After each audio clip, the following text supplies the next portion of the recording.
winner.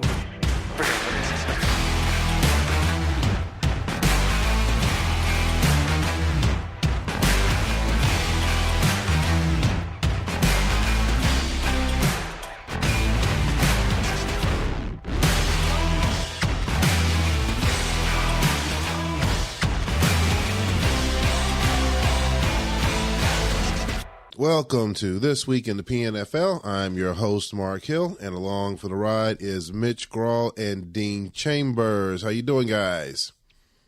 Very good. Great. All right, and we have back on the show our co-commish, Rich Colasino. How you doing, commish? Good to be here with this Emmy Award-winning cast of characters. Yeah, okay.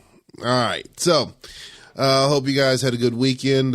We are doing this on Sunday night, so we're going to go through the, well, first off, how was your guys' weekend? Pretty good? Yes. Okay. Good weekend. All right. Perfect.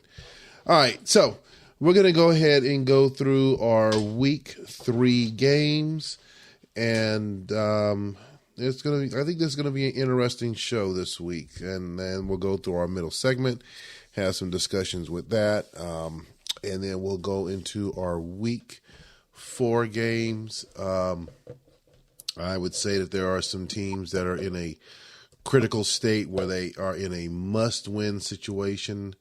I think I can't think of who the coach was. It was the NFL coach says, yeah, if I don't win this week, it's early in the season, but if I don't win, it's pretty much over. So there are some teams that are in but that. Mark.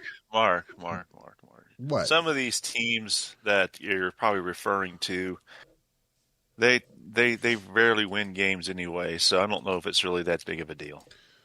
Oh, so are you talking about like, let me see. Green Bay, things like that. No, actually, I was thinking of New England? Yeah, I was thinking of Houston at 1-2.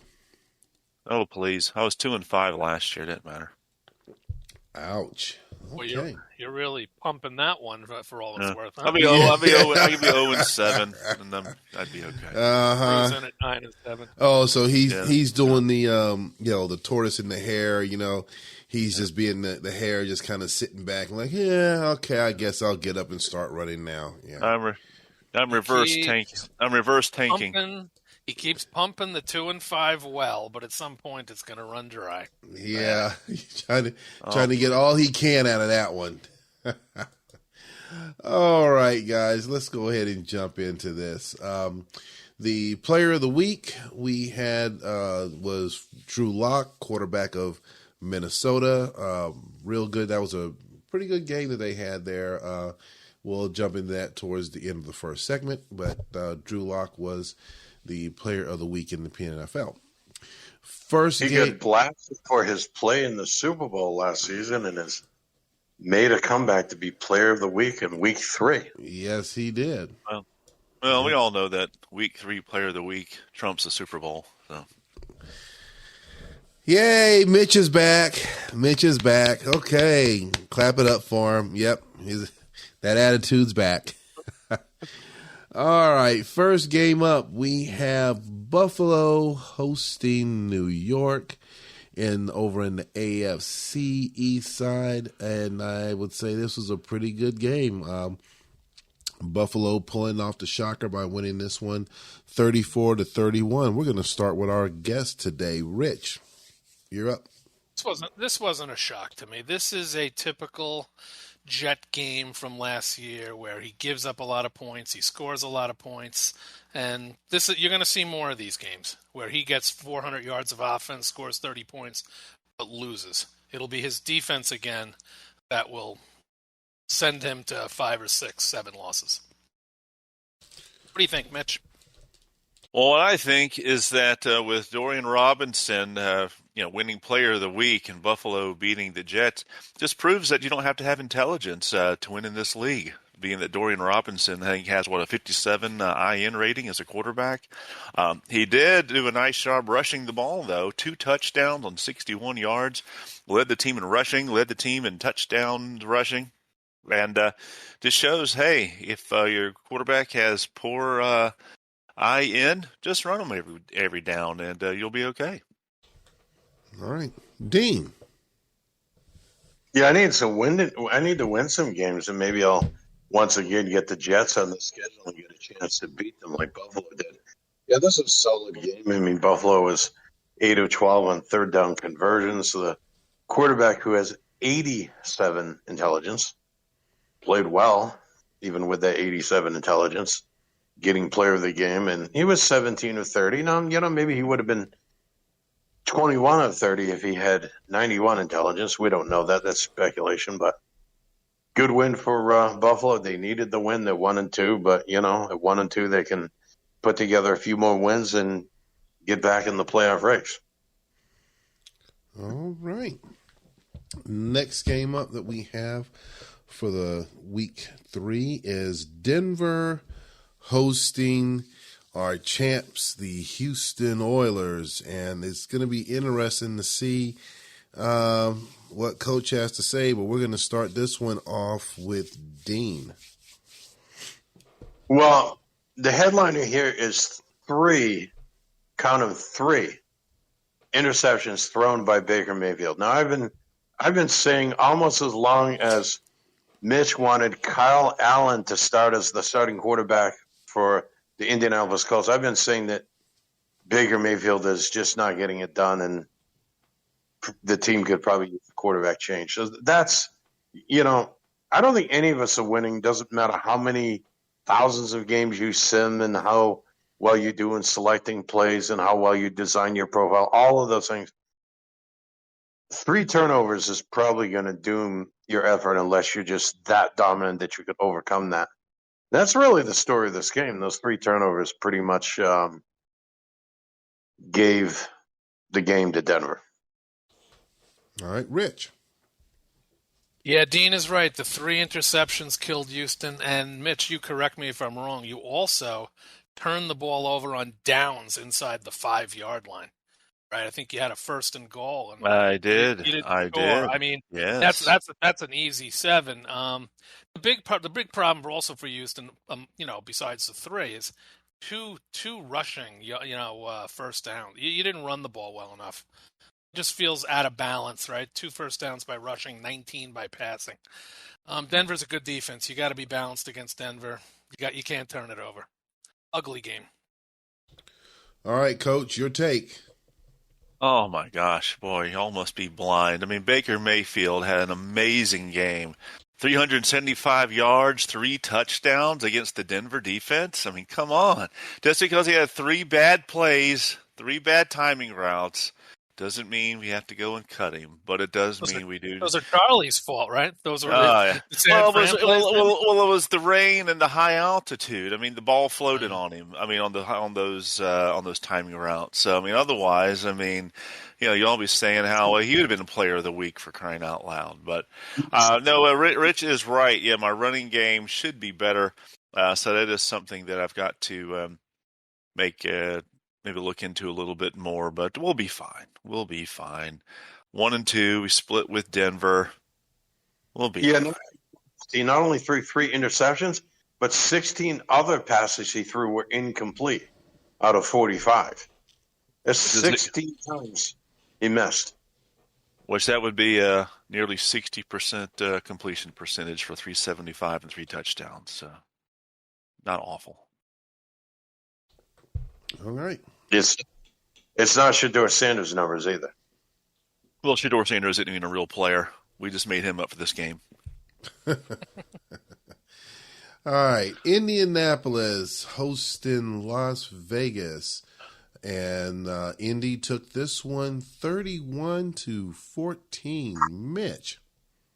Yeah, I tell you what, somebody called it on Friday night that Indianapolis was looking good. I think it might have been you, Rich, that was just touting Colts. Yeah, the Colts and how, really they're the team that is going to likely knock off the Jets and win that division, being how poorly the rest of that division has played. So they showed up this week and showed Las Vegas why Las Vegas was a last-place team last year. So, Good win for the Colts.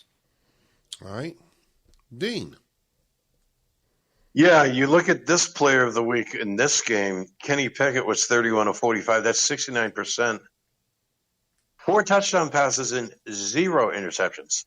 That combined with 110 yards of rushing and pretty balanced and solid offense on the part of Indianapolis, who played very good defense against the Raiders and managed to win this game by 17. Well, you better have a high completion percentage if you're going to only complete 31 passes for 233. Otherwise, you're basically going nowhere. Hence, their longest pass was 16 yards. All right. Rich.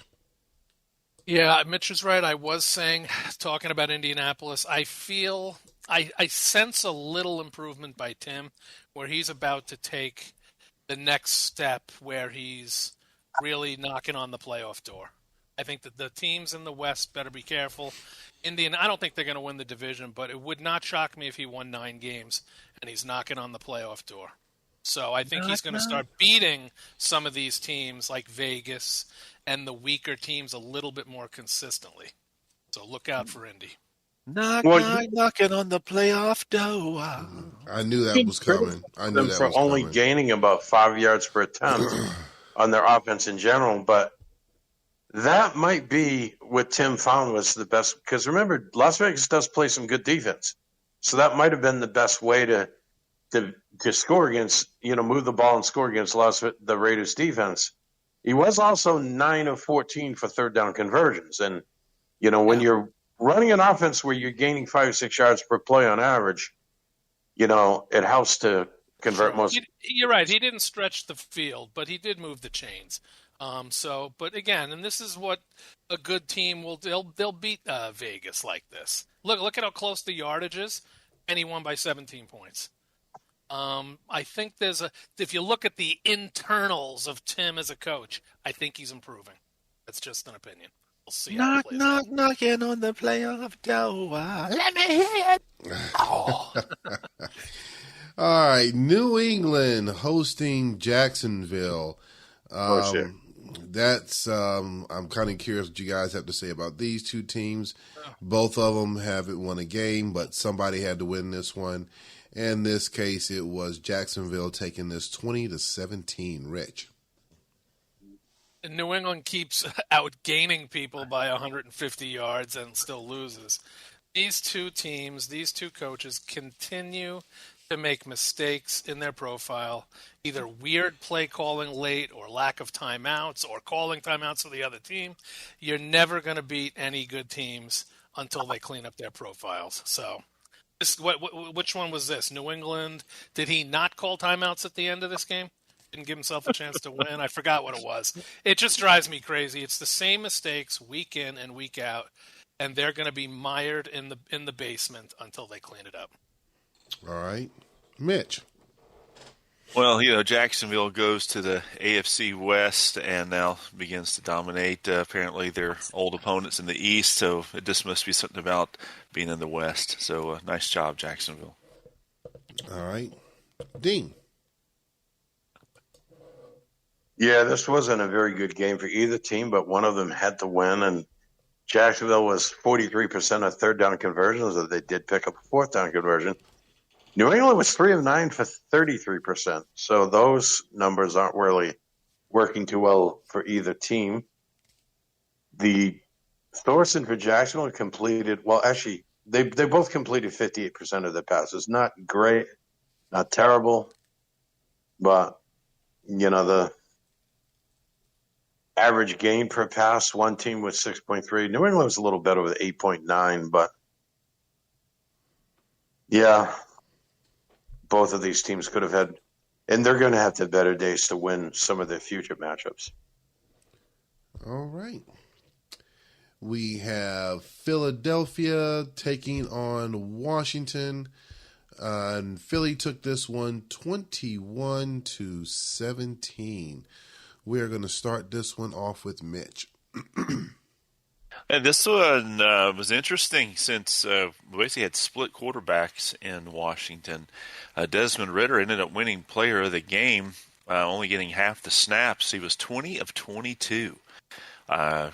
So I think if I am reading this correctly, that's 91% completion percentage and 2 touchdowns. So interesting. Interesting there. But yet, Spencer Rattler and the Eagles were able to squeak out the 4-point victory. So even with 2 stellar quarterbacks, Washington could not outlast Dan and the Eagles. All right, Dean. I can't confirm or deny the rumor that Cheech and Chong visited the locker room of the Redskins and they were passing the ball around. But, the way Washington played in this game, this wasn't the same team that visited Atlanta week 2. It just not even. They only ran for 67 yards. Only he completed 277 yards of passing. It just wasn't the same team. They just didn't. And Philadelphia starting the rookie quarterback. I don't understand that when you have J.J. McCarthy sitting on the bench. But nonetheless, this was not the kind of effort you expect from Jerry's team. All right, Rich. If I remember correctly, this game was played in the rain. But this is 2 weeks in a row where Dan has played pretty damn good defense. He played well against Minnesota last week, played well against Jerry this week defensively, and also changed his offensive profile because he was much more balanced. He wasn't just throwing every time, so that was good. And he shut down Jerry's running game. So this was a good, solid win for Dan. Good for him. I mean, I prefer this formula of, a balance of running and passing and playing defense. All right, Mitch. Well, I've already talked about it, so actually, I'm looking at the next one. That's the whole split quarterbacks, Ritter 94%, but yet Rattler, do you want me to do that again? Next one up, we have Pittsburgh. Rich, how about you? What do you think? Well, it was in the rain, wasn't it? Didn't they play in the rain? That was one of several games that was out in the rain, yes. Next one up, we have Pittsburgh hosting Atlanta. And Pittsburgh took this one 17-16. Rich. I mean, what can I say? This was Dean defense that kept this game close. I mean, Dean did a good job on defense, holding Pittsburgh down. I mean, he didn't do great against the rush, but he shut down his passing game a bit. It just came down to a couple plays late, right? I think didn't Pittsburgh kick a field goal to win this game fairly late, Dean? I'm not even sure. But no, this was a good, solid effort, and I believe it was on the road. You keep playing defense like that, you're going to win some games. So, good effort, but a little short. All right, Mitch. Yeah, I tell you what. When you think about Atlanta, Pittsburgh, the first thing that came to everybody's mind was going to be a grueling defensive battle, and so they did not disappoint. But Will Levis was able to get the squeak out and get that AFC West win, and we'll take it. All right, Coach. Yeah, this is another game where there's something to be said about working on profiles. I was making some changes in the 2-point conversions, and sometimes what looks to be a good idea doesn't play out well in the actual game. This game, as Rich pointed out, there was a late field goal by Pittsburgh. It was 16-14 when my team scored that touchdown. I had it going for 2 points, and it looks like it would have made more sense to kick the PAT and be up 17-14.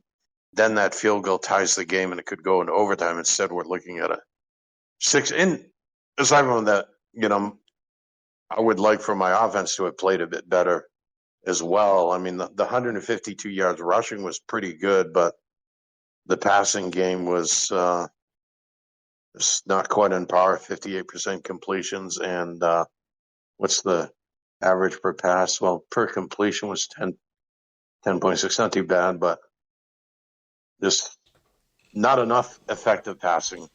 And 5 of 11 for 4th down conversions isn't much better than some of what we saw in that Jacksonville New England game. So that needs to be better as well. A few more 3rd down conversions, this game probably looks very different because there probably is at least one more Atlanta score on the board. So that's what we're dealing with. Okay. San Francisco hosting the New York Giants. I thought this was a pretty interesting game, even though New York fell in this one by the score of 24-14. Mitch. 24-14. I think there was some question whether the Giants would actually step up here and take this. I know that San Francisco had their ups and downs a little bit, but this week Purdy did what he does, and that is, be efficient and lead the team to victory. So nice job for San Francisco. All right, Dean. Yeah, Shedeur Sanders didn't really do what he does. He only completed 50% of his passes for 219 yards. He threw an interception, only one touchdown pass. The running game got 140 yards, nearly equal to what San Francisco did, but you think with the running backs that the Giants have, they could do a bit better. Barkley only ran for 93 yards, 6.2 yards per carry, but, you wonder what it would be like if they gave him 30 carries instead of 15. I had actually picked the Giants to win this game, and maybe that would have been an upset, but I had picked that last week, and didn't happen. All right, Rich. Yeah, this was a pretty close game. I think the 49ers pulled away late. Yardage was pretty similar. Giants they just can't get over the hump here and win games like this. And this was an important game for the 49ers and the Giants. And unfortunately for Sean, he just couldn't get over the top here, and he lets Charlie back in the race.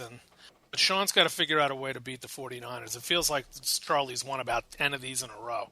They're all by like 7 to 10 points. So, see what happens. All right.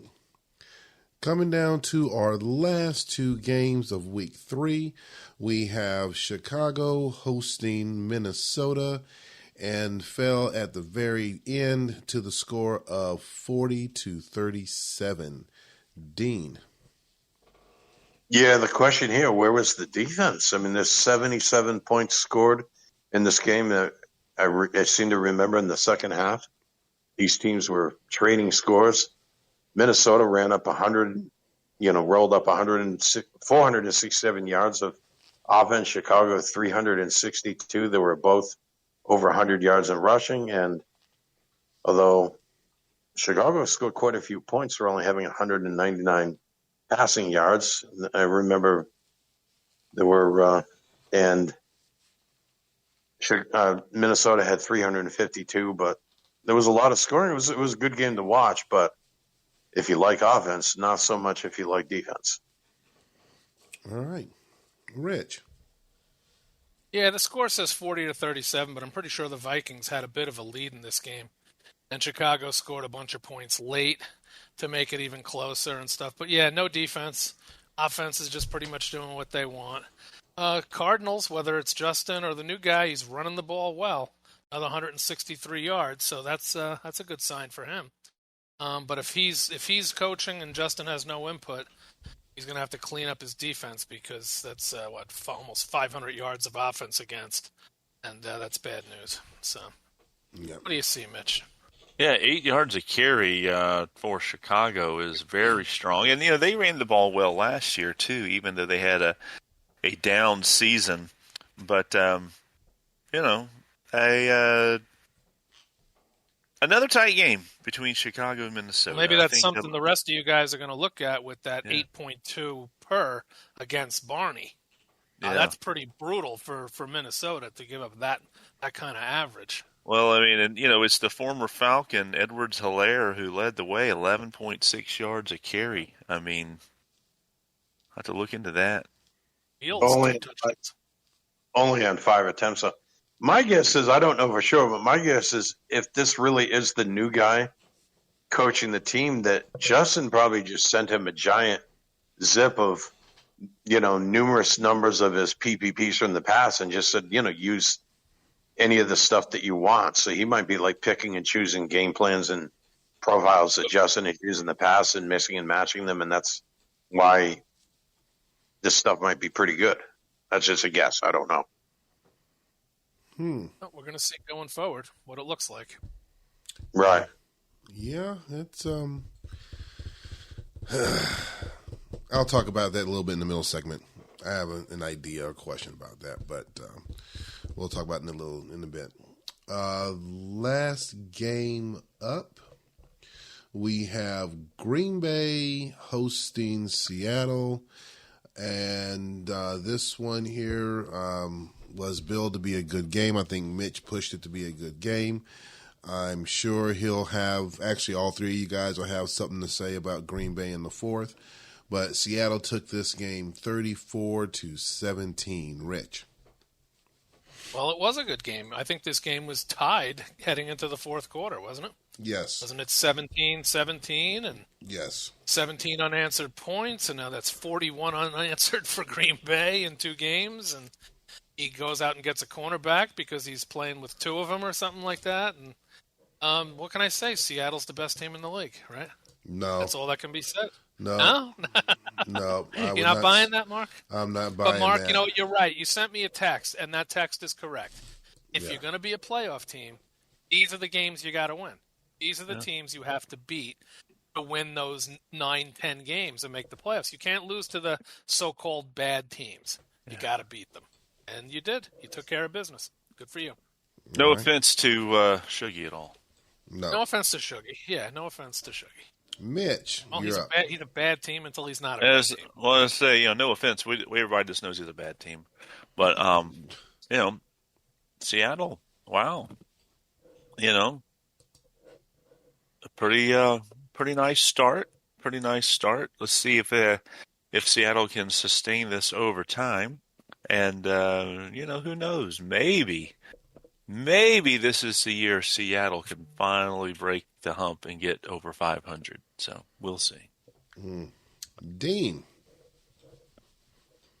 So are you gonna continue talking trash about Seattle if they win 10 games this season and make the playoffs? Well, I'm not really counting on it, but we'll see. We'll see. Well, you always have Green Bay to kick around, though. Yeah, always got Green Bay.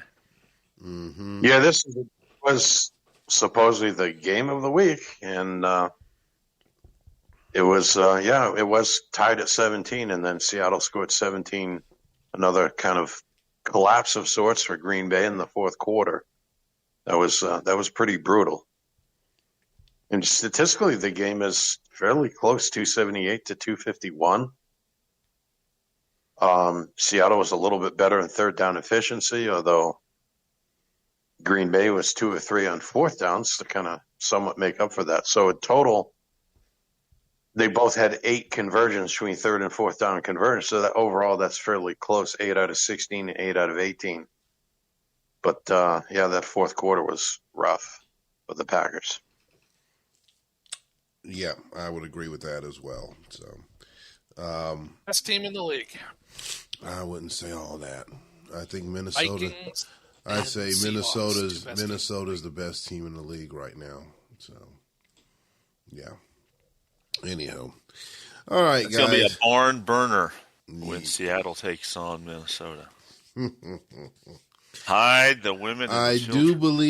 do believe Barney did say, even though I've lost to him multiple times, he says, "Yeah, I always play Seattle tough," and it's always come down to what Rich mentioned early on. Is I think it was with the New England game, looking at your PPPs, because I was really had anxiety over that. And there were some mistakes that I even saw in there when I ran the game. So definitely, I think I took yesterday and today to work on that. And I will tell you guys, just like Rich tells us almost every week or every time I have him on the show or if he's in Discord, got to clean up those mistakes out there, because those little mistakes is just going to cost you a victory or will give you that defeat. So,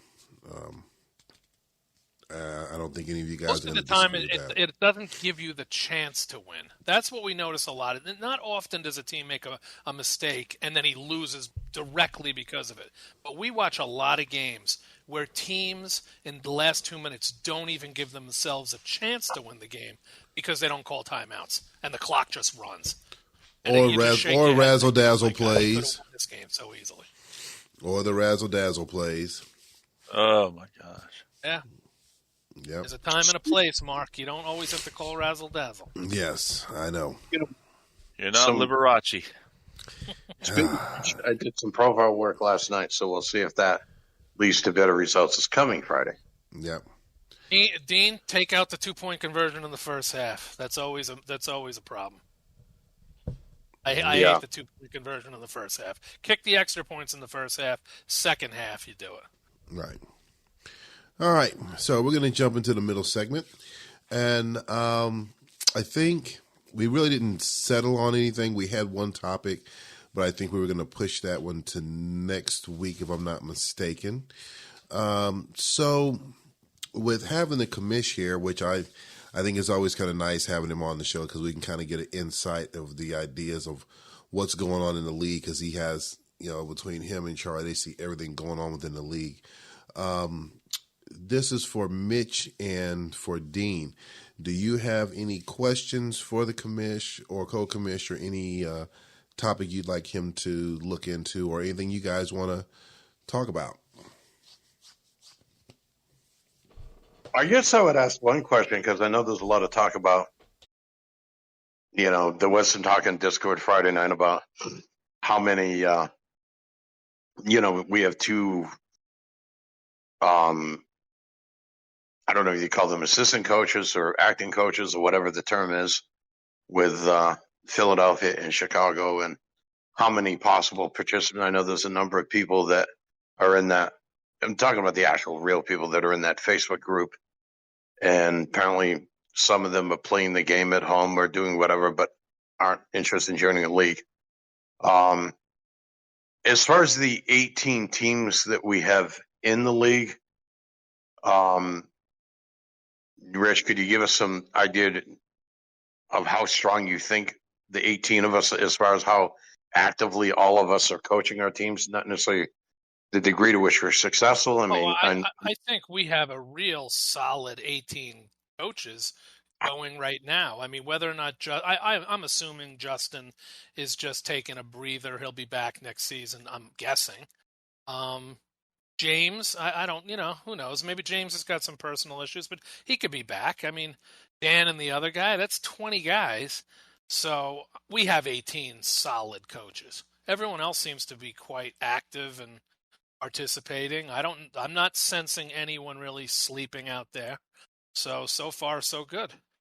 But as far as expanding to 28, that's a whole different story. I mean, we would need 8 more guys who really want to play this game. And I don't want to add 4 and then hope we fill the last 4. Do we really want to go through the work of expanding this league 10 teams just to have 4 open teams and then a couple of duds disappear on us and then we have 6 open teams? I don't want to do that. We would have to have every team filled with some excitement behind it. So, and I will make one comment. I won't mention the name, but I've exchanged a couple emails with someone who coached in a number of leagues, and many of you would recognize this person's name. And he's kind of dabbling in Football Pro and apparently running some leagues, on his own computer at home. And I didn't really ask, but I kind of hinted, and he said that he doesn't want to join a league at this point. And apparently it sounded like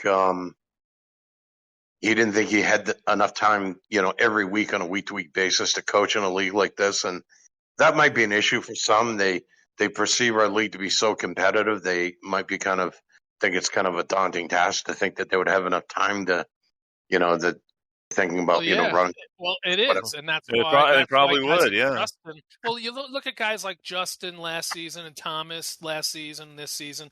These guys have been in the league for 30-plus seasons. They are so good that they can come up with some, plans and profiles, and they could let it ride and win 8, 9, 10 games. That's not, that's doable for those guys. But for a new guy, he can't do that. He comes in, he gets buried. So the new guy has got to have some enthusiasm walking in the door. And if he doesn't have the time, he's going to get killed. He doesn't know any of the rules for the off-season stuff. So yeah, it is too much for a new guy unless he's willing to learn how to dive right in and learn the crap. So, Yeah. And that's why you know, typically, if we have somebody that's new to FB Pro that joins the league, they don't last a season. well, Typically. that's why it's tough for, like, even the new guys we have. There's Brian, there's Donovan, there's Tim, there's Neil. These guys, if you look at their records, um, half of them or more are below 500 coaches right now. I mean, Donovan's like 500, Brian maybe a few games over, but it's tough in the beginning. You lose games in the beginning. You're going to lose to the good coaches in the beginning, so it takes you a while to kind of get your footing, and before you start figuring it out. So that's where I'm optimistic that Tim is that next guy who's starting to figure it out. I mean, Donovan and Brian have seemed to have figured it out. I think Tim is going to take that step. I think we'll see. But it's hard. This league is hard. We got a lot of guys who've been here for a long time, and it's just tough to go against them. So What happened to that? What happened to that guy that coached Green Bay for one season? That I think was someone that you knew, Mitch, that came into the league, coached Green Bay for one season, and then left. What happened with him?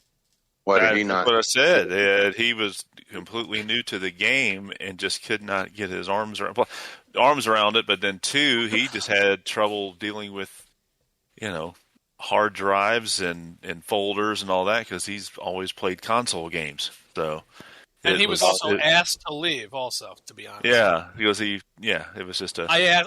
yeah, because you know why? Because it was obvious he wasn't doing anything. He wasn't really actively participating. I think he went 7-9, but I don't want a guy to start his career doing nothing. We don't need guys. We don't want guys like that because what happens when a Dan shows up who really wants to play? Dan disappears for a few years, has a couple babies, he wants to come back, and it would be nice if we could add him back, right? So, but if this guy, what was his name, Mitch? What was that guy's Steven. name? Steven. He seemed like Yeah. a nice enough guy, but he wasn't participating.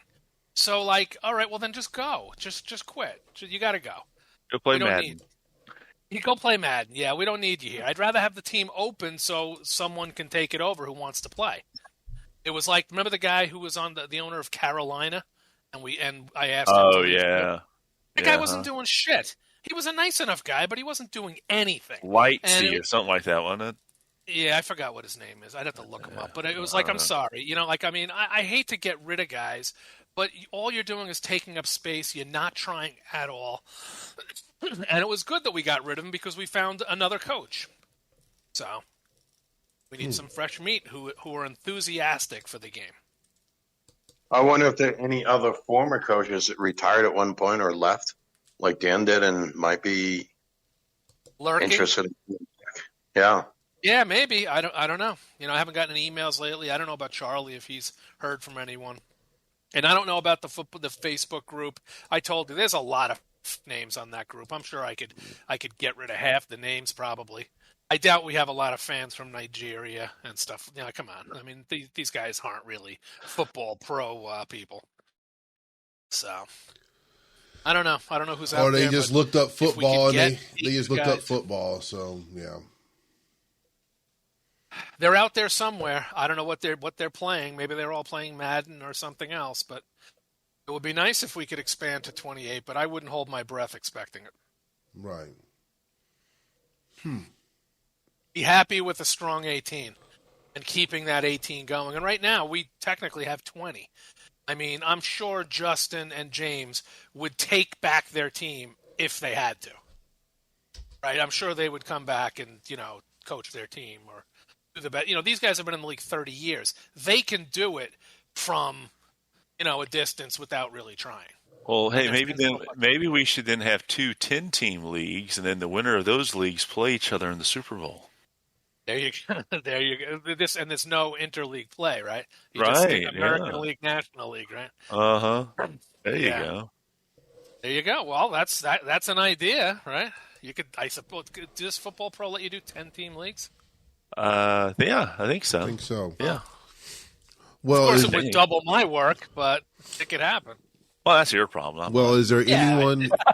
Is there anyone in the PCFL, Dean, that was talking about wanting to come over, or Any feedback on that? How many coaches, Dean, do you have in that league who are not in the PNFL? How many just strangers? I think Just the the crazy only guy? Winter well, Soldier or whatever his name is? aside from him, uh, Al Qaeda Joe. All right. Well, he's a non-starter, so I he guess he lost his playoff game and then submitted roster moves after the game. And I said, "What's the point here? We're, your team is an off season. Your seniors are going to graduate, and your your guys that are on practice squad or are going to get moved up to the active roster. No, this guy Mitchell that is working with Justin is in the league, and I think everyone else that's active is also in the PNFL. right. Okay. All right. So We officially have, I believe, 9 teams that are actually, owned, and 8 of them that have been actively coached because the Miami coach still hasn't put together a workable set of PPPs. He got his defense to work for a couple of weeks and it didn't fare well, so he switched back to the CPU stuff for the rest of the season. And I think his plan is to get his stuff together in this offseason for next season, but we'll see. But we got a lot of work to do. Then we need 8 more coaches to find the love again for the game, to even think about it. Right. well, I had hoped with the lack of vacancies in the PNFL that we'd get some of those people to come to the PCFL and get back into it, and there'd be a place where they could make mistakes. And if it's new people or returning coaches that have been inactive and haven't done it in years, but we haven't then at one point someone gave me a list of emails of a bunch of old coaches, and I sent them all email, and more than half of them bounced back. So these are people that probably created email accounts for leagues are involved in and don't have those email accounts, or they're closed. And I don't know how to reach these folks other than whatever number that might be in that Facebook group. I don't know. It's tough to. You just said it. How do you reach these people? They're out there somewhere. I don't know how you reach them though. Mm-hmm. Right. Well, they could be out there trying to find the league too. So if they're on Facebook and they look it up, we're still out there on Facebook. So that's possible avenue right there. So there's always hope that we can go in there and bring the league back and make it strong again. So. Okay, so we are going to pivot on over to our final section over here, and we are going to look into the Week 4 games. There's some good ones out there from what I'm looking at right now from the sporting books. I see that we do not have any pick'em games. I think our largest spread is 14.5, and the smallest one is 4.5. So we got everything in the mix in between those. So if you guys haven't sent in your picks yet, you still have time, but you need to go ahead and get them in there so you can get your selections in. So starting this one off for Week 4, we have Jacksonville hosting the Colts, and they are giving Indy 7.5. Mitch, we're going to start with you. Obviously, with all the talk about the Colts this week, Jacksonville will win by 37.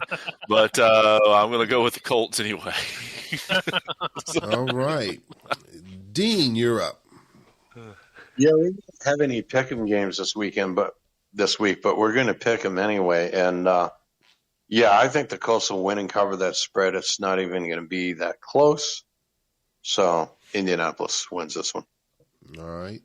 And in lieu of me picking this week, we're going to have Rich do the picks this week for me. So I'm going to pick for Mark, and I'm going to do good for. I guess I got to take the Colts. I've been talking them up, so I'll take the Colts by 10, 24-14. That's that. Put it on lock. It's a lock of the week. 24-14. Okay.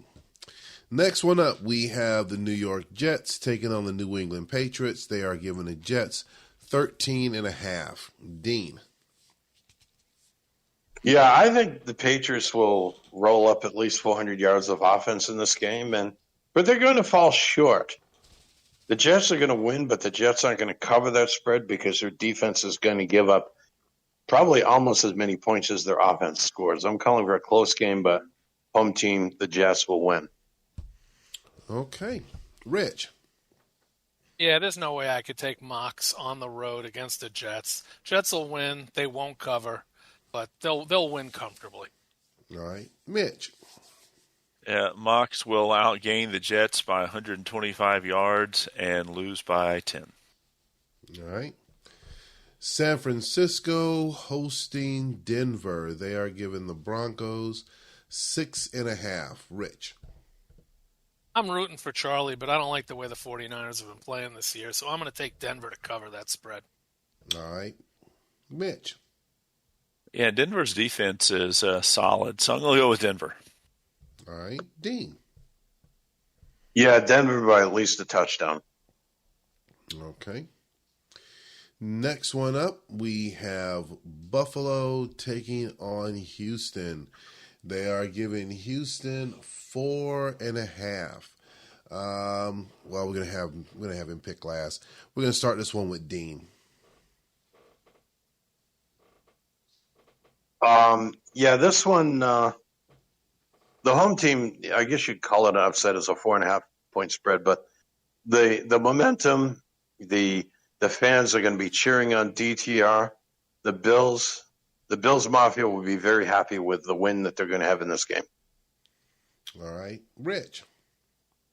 Yeah, Oilers are 0-3 against the spread. Give me the Buffalo Bills at home to win this game outright. I don't like the way the champions are playing at all. All right, Coach, what do you got? Well, Houston is going to go into town. We're bringing Tom Homan with us. We're going to take the Mafia to jail. So you can book it down for Houston. That ain't going to do any good. This is football. This is not immigration policy. That's close enough to the border. All right, we have Pittsburgh hosting Las Vegas. They are giving the they're giving the Steelers, 10.5. Mitch. Going with Steelers. All right. Dean. Yeah, I don't see this one being close. The Raiders can be pretty good on defense, but Pittsburgh is solid on defense, and their offense can do some damage. So Pittsburgh will win and cover, even with that spread. All right. Rich. Yeah, this is a revenge game. He lost to the Raiders earlier, right? And so, yeah, Pittsburgh at home, he is going to win this game easily. Okay. Coming down to our final set of games, we have the New York Giants taking on the Philadelphia Eagles. They are giving the Eagles 6.5. Dean.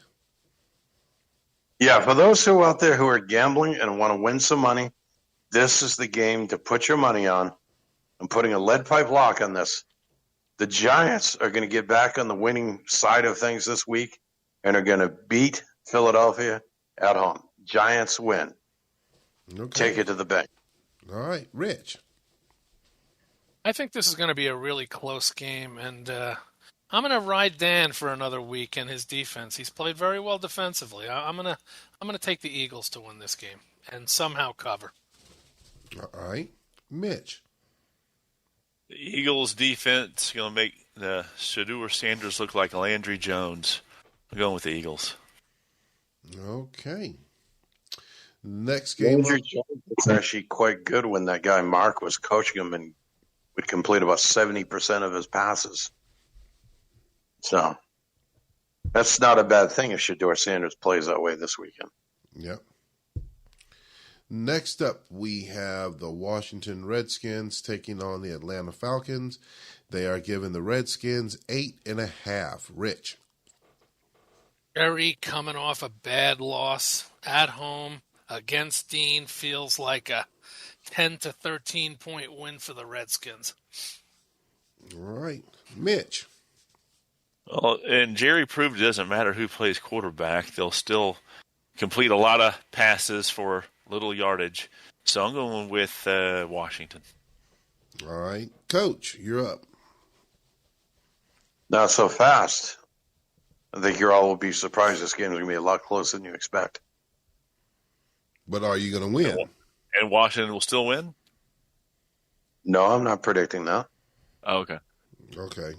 Just wondering. All right. Final two games. You have Seattle hosting Chicago. They are giving Chicago 6.5 on this one. Rich, you're up. I really, really want to take Seattle, but Mark, I don't know what you're going to bring. I'm going to have to take the Cardinals. You're going to have to prove me wrong. Cardinals will cover. Mitch. This is the smallest spread I think Seattle's had against a top four opponent. So that's just respect in itself. But I'm going to go well. It's just hard to say. Is this the new coach, or is it really, or is it really a half and half thing? I'll go with Chicago, but I don't know. I'll go with Chicago. All right, Dean.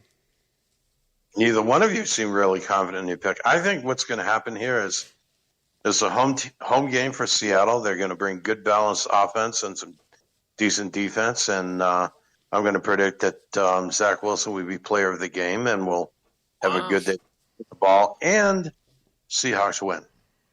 Will Mark stop the run? To be determined. Yep. I will not tip anything. I spent some time working on the offense yesterday and spent a bit of time today working on the defense, trying to get the Now, Mark, remember, profiles. you can't play run, razzle, dazzle on first down. Remember that. Oh, yes, I know. I've seen the mistakes from week 2, definitely on week 2 and week 3. So week 1 as well, but definitely 2 and 3. So I'm trying to find. This might be one of those games you want a copy paste error with a razzle dazzle on 2nd and 5 or something like that. No, we're not Just doing throw that. them off. Just a little copy paste error. We're not doing that. So, last game, we have Minnesota taking on Green Bay. They are giving the Vikings, 14.5. Mitch, what do you got? Oh my gosh, I don't even know if the Green Bay, if they're even going to show up for this. It's going to be ugly. I'm going with the Vikings. All right, Dean. I think what we're really betting in here is are we going to see 2 or 3 attempted onside kicks by the Packers in the second half of the game? But I think at the end, the Vikings will still overcome that and win and cover the spread in this game. Okay. Rich, last one. I look for a close game for 3 quarters, and then the Vikings will score 3 touchdowns in the 4th quarter and blow it open and break Shuggy's heart again. Wow. You don't think Shuggy's going to try to work and fix that? I don't think it's fixable. That would be what I think he's got very deep problems on that organization, and I'm looking for the Vikings to cruise to a laugh-out-loud victory. Wow. Okay. All right, guys. So we have wrapped up this week's show. Very interesting take on from what you guys had to say. I really like the middle segment with the potential of the league. Obviously, I think that's a good idea to try to grow the game again. It'd be nice to see a full league. It'll be a lot of work for Rich and for Charlie, but I think the gameplay would be a lot better. So kind of expand it and have more fun. So if you're out there listening, first time listening, or if you're a long time listener and you have a friend that might be interested in what this league is all about, definitely go to the website. Your wife. You guys have got wives. Ask your wife if she wants to take over a team. There you go, or your kids. Get them in there. Get them or into maybe it. your boyfriend or something. Ask someone.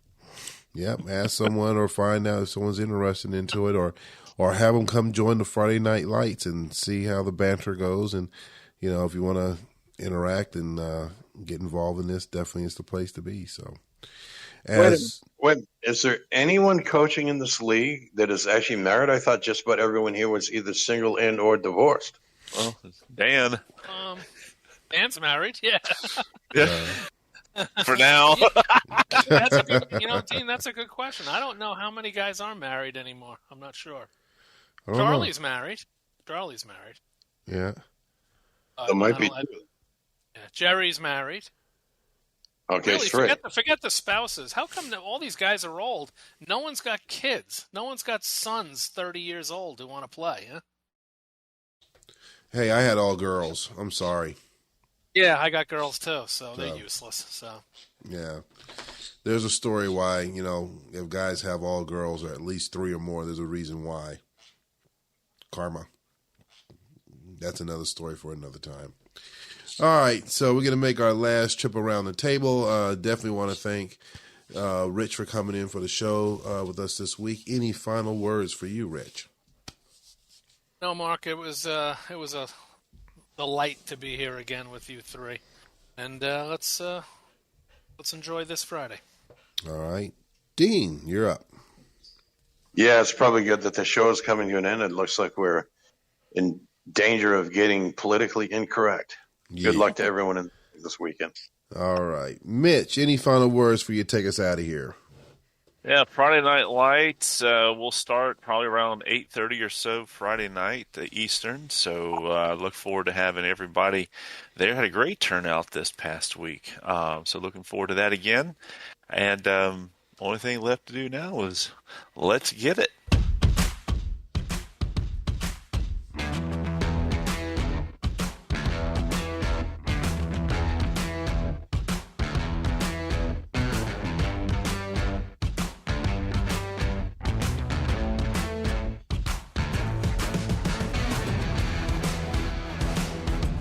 Sounds like Gene Simmons playing guitar underwater. Someone's drowning. We're working on that.